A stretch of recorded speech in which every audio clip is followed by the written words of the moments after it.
Super পাওয়ারদের মধ্যে অন্যতম এবং বিশ্বমঞ্চে সবচেয়ে বড় গণতান্ত্রিক রাষ্ট্র ভারত, কিন্তু দেশটির সাম্প্রদায়িক নরেন্দ্র মোদী সরকারের উগ্র হিন্দুত্ববাদী নীতির কারণে দক্ষিণ এশিয়ায় একের পর এক বন্ধু হারাচ্ছে দেশটি।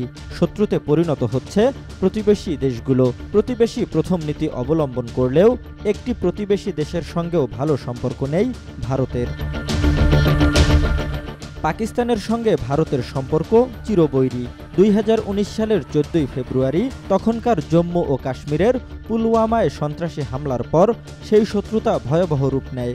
এ ঘটনাকে কেন্দ্র করে বন্ধ হয়ে যায় ইসলামাবাদে দক্ষিণ এশীয় আঞ্চলিক সহযোগিতা বিষয়ক সার্কের সম্মেলন। এরপর সম্পর্ক উন্নয়নের অনেক উদ্যোগ নিলেও কোনোটিই সফল হয়নি।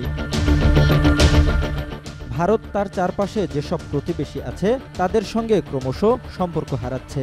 একটি উৎকৃষ্ট উদাহরণ হলো মালদ্বীপ। সেখানে গত প্রেসিডেন্ট নির্বাচনে ইন্ডিয়া আউট ইস্যুতে প্রচারণা চালিয়ে নির্বাচিত হয়েছেন মোহাম্মদ মুইজু। নির্বাচিত হওয়ার পর তার দেশ থেকে ভারতীয় সেনাদের প্রত্যাহার করে নেওয়ার আলটিমেটাম দেন। সে অনুযায়ী ভারত সেনাদের প্রত্যাহার করে নেয়। মালদ্বীপের সঙ্গে ভারত বা ভারতের সঙ্গে মালদ্বীপ এখনও সম্পর্ক ধরে রাখলেও মালদ্বীপের এই নির্বাচন আঞ্চলিক ক্ষেত্রে ভারতের ঝুঁকিপূর্ণ অবস্থানকেই তুলে ধরে। মালদ্বীপের মতো একই কথা প্রযোজ্য শ্রীলঙ্কার ক্ষেত্রে। দীর্ঘদিন ধরে পক প্রণালীতে অবস্থিত কাঠচাথিভু দ্বীপ ভারত ও শ্রীলঙ্কার মধ্যে বিরোধের কেন্দ্রবিন্দুতে রয়েছে। 1970-এর দশকে এই দ্বীপটি শ্রীলঙ্কার কাছে হস্তান্তর করা হলেও এখন পর্যন্ত তা উত্তেজনার একটি ইস্যু হয়ে আছে। শুধু এটাই নয়, শ্রীলঙ্কায় চীনের ক্রমবর্ধমান উপস্থিতি তাদের সঙ্গে ভারতের সম্পর্ককে আরও জটিল করে তুলেছে। এ দুটি ইস্যুই দিল্লিকে উদ্বিগ্ন করে তুলেছে। ভারতের ঘনিষ্ঠ বন্ধু হিসেবে দেখা হয় নেপালকে। নেপালে যে পরিমাণ পণ্য আমদানি হয় তার মধ্যে 3 ভাগের 2 ভাগই যায় ভারত থেকে। কিন্তু ধারাবাহিক রাজনৈতিক ও অর্থনৈতিক ভুল পদক্ষেপ নেয়ার কারণে ভারতের সঙ্গে তাদের সম্পর্কের অবনতি ঘটে। ওদিকে প্রতিবেশী মিয়ানমার ও ভারত সীমান্ত মিজোরাম সহ 7 সিস্টার্সে যে বিদ্রোহী গোষ্ঠীগুলো আছে তাদেরকে নিয়ে ভারতের যথেষ্ট মাথা ব্যথার কারণ রয়েছে। চীনের বলয়ে চলে গেছে নেপাল, ভুটানও অনেকটা সেই পথে।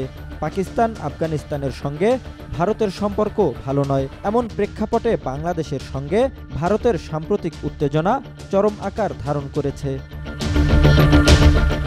সর্বশেষ গণহত্যাকারী খুনি হাসিনাকে আশ্রয় ও পুনর্বাসন ষড়যন্ত্রে নেমে বাংলাদেশের সাথে চরম বৈরী আচরণ শুরু করেছে ভারত। এরপর থেকেই বাংলাদেশে কথিত সংখ্যালঘু নির্যাতন নিয়ে ব্যাপক অপপ্রচার চালাচ্ছে ভারতের সংবাদ মাধ্যম ও রাজনীতিকরাও।